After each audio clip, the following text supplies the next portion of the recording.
안녕하세요. 알아두면 쓸데있는 치과 지식, 알쓸치식의 아간면외과 전문가 조일환입니다.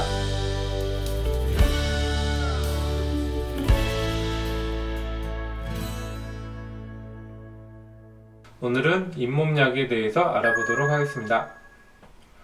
우리나라 사람들은 왜 병원에 갈까요? 제일 많이 치료받는 질병은 무엇일까요? 건강보험 통계에 의하면 급성 기관지염이라고 합니다. 어려운 병은 아니고요. 감기죠. 감기 때문에 병원에 사람들이 제일 많이 가고요. 두 번째 뭘까요? 바로 치은염, 즉 잇몸병입니다. 그만큼 잇몸병이 많다는 건데 놀라시는 분도 있을 텐데 저는 당연한 결과라고 생각해요. 왜냐면 모든 성인은 사실 약간의 잇몸 염증은 다 있다라고 보거든요. 치과 의사들은. 왜 그러냐?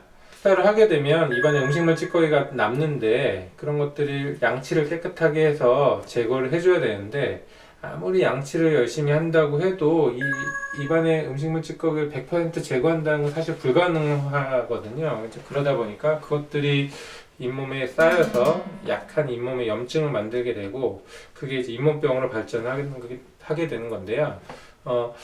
그래서 나라에서도 1년에 한 번씩은 병원에 가서 스케일링을 해서 입안을 깨끗하게 해서 잇몸병을 예방하세요 이렇게 권장을 하고 있고요. 그래서 1년에 한 번씩은 건강보험이 스케일링을 적용해 주죠.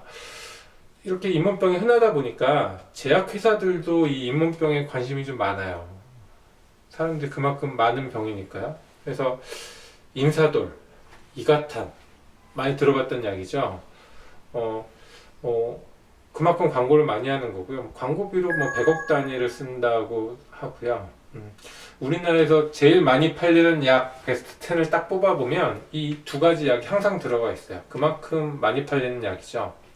근데 과연 그만큼 효과가 있는 것인가? 이것은 사실 좀 잘 알아보실 필요가 좀 있어요.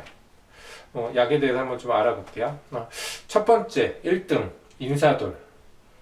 인사돌은 이제 일본에서 처음 개발됐다 그러는데 주 성분이 베타 시토스테롤이라는 성분이래요. 이름 어렵죠? 베타 시토스테롤. 알아두실 필요는 없고요. 이제 왜냐? 사실 저도 모르는 약이거든요. 치과대학에서 이 약에 대해서 배우지 않아요. 치료제로 보지 않거든요. 그만큼 효과가 검증이 됐다고 볼 수는 없는 그런 약이죠. 2등 이가탄.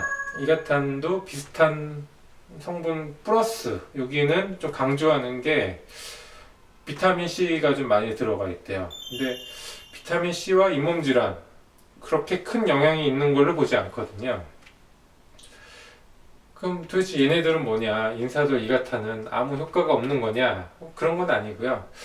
진통소염제라고 보셔야 될 것 같아요. 진통소염제. 그래서 잇몸 질환이 생겼을 때 붓고 아프고 피나는 것들을 좀 줄여주는 역할을 하죠. 근데 이게 과연 잇몸 질환을 치료해 주는 거냐? 그렇게 볼 수는 없어요. 치료 효과가 불확실하기 때문에 식약처에서도 2016년도부터는 이런 잇몸 약들을 과거에는 잇몸 치료제로 분류를 했었는데 치료 효과가 이건 검증이 되지 않았다. 그래서 이제는 이거를 치료 보조제로 분류를 하기 시작했어요. 2016년도부터. 그러니까 효과가 그만큼 없다는 얘기죠. 인사돌 주성분인 베타 시토스테롤도 일본에서는 이제는 판매를 안 한다 그래요. 치료 효과가 없다 이렇게 결론이 났기 때문에 치주질환, 잇몸 질환의 주 원인은 세균이에요. 세균. 어떻게 하면 세균을 잡을 수 있을 것인가, 입안을 깨끗하게 할 수 있을 것인가가 잇몸 치료의 핵심이거든요. 그래서 진통소염제는 아무리 많이 먹더라도 이 세균을 건드릴 수가 없어요. 이 세균은 그대로 있는 거거든요. 오히려 너무 약에만 의존하면 속에서 세균들은 무럭무럭 번식해서 오히려 잇몸은 더 나빠질 수도 있는 거예요. 그래서 이 입안에 있는 세균을 효과적으로 조절하는 방법은 딱 두 가지예요. 하나, 칫솔질. 양치질 열심히 최대한 꼼꼼히 잘해서 입안에 있는 음식물 찌꺼기들을 잘 닦아서 관리를 해주는 것이 가장 중요한 1번이고요. 아까도 말씀드린 대로 그래도 음식물 찌꺼기는 사실 남을 수밖에 없거든요. 그래서 두 번째 중요한 것은 정기적으로 치과에 오시는 거예요. 치과에 와서 스케일링과 잇몸 치료를 해서 입안에 사이사이에 끼어있는 치석들, 세균들을 깨끗하게 제거를 해주는 것만이 검증된 잇몸 치료 방법이고, 잇몸 약들은 치료 효과를 기대하기는 좀 힘든 그런 단순한 진통소염제라고 이해를 하시는 것이 좋겠습니다. 그래서 잇몸 치료를 하는 중에 뭐 약간의 불편감이 있다든지 통증이 있다든지 그런 경우에 약간의 도움을 얻으실 수는 있겠지만, 잇몸 약에 의존을 해서 잇몸 질환이 좋아질 거라고 생각하시는 것은 매우 위험한 생각이고요. 절대 피하셔야 될 일이겠습니다. 잇몸이 더 나빠질 수도 있으니까요. 쓸모 있었나요? 오늘은 이만 마치겠습니다. 감사합니다.